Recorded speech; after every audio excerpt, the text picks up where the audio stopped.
நாட்டுப்பற்றாளன் செய்திகள் வாசிப்பது வாசுகி தாமோதரன்.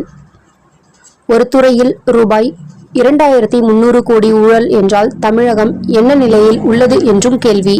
பணி நியமன முறைகேடு தொடர்பாக அமைச்சர் KN நேரு மீது வழக்கு பதிவு செய்ய உயர்நீதிமன்றம் உத்தரவு.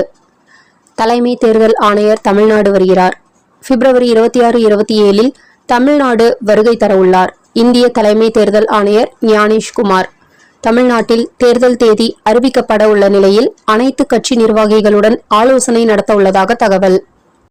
ஒசூரில் மகா சிவராத்திரியை ஒட்டி 34 மணி நேரம் தொடர்ந்து நடைபெற்ற பூஜையில் 26 வேத பண்டிதர்கள் 10 லட்சம் முறை ருத்ர மந்திரத்தை உச்சரித்து மகாயாகம்.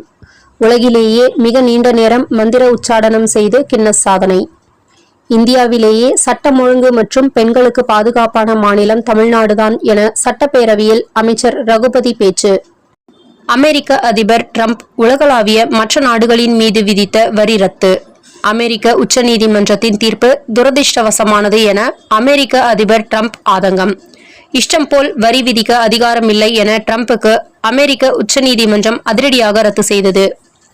தமிழ்நாடு உள்பட நாடு முழுக்க பிரியாணி உணவகங்களில் 70,000 கோடி அளவிற்கு வரி ஏய்ப்பை கண்டுபிடித்த வருமான வரித்துறை அதிகாரிகள்.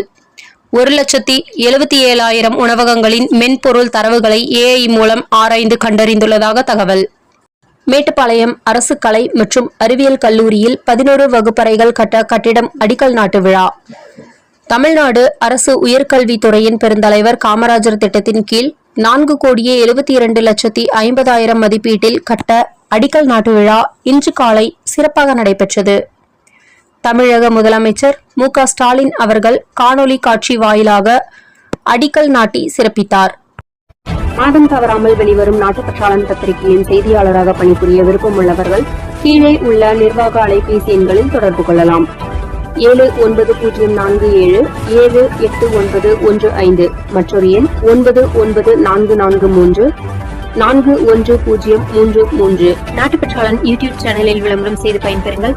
நமது நாட்டுப்பற்றாளன் செய்திகளை அறிந்து கொள்ள யூடியூப் சேனலை சப்ஸ்கிரைப் செய்யுங்கள்.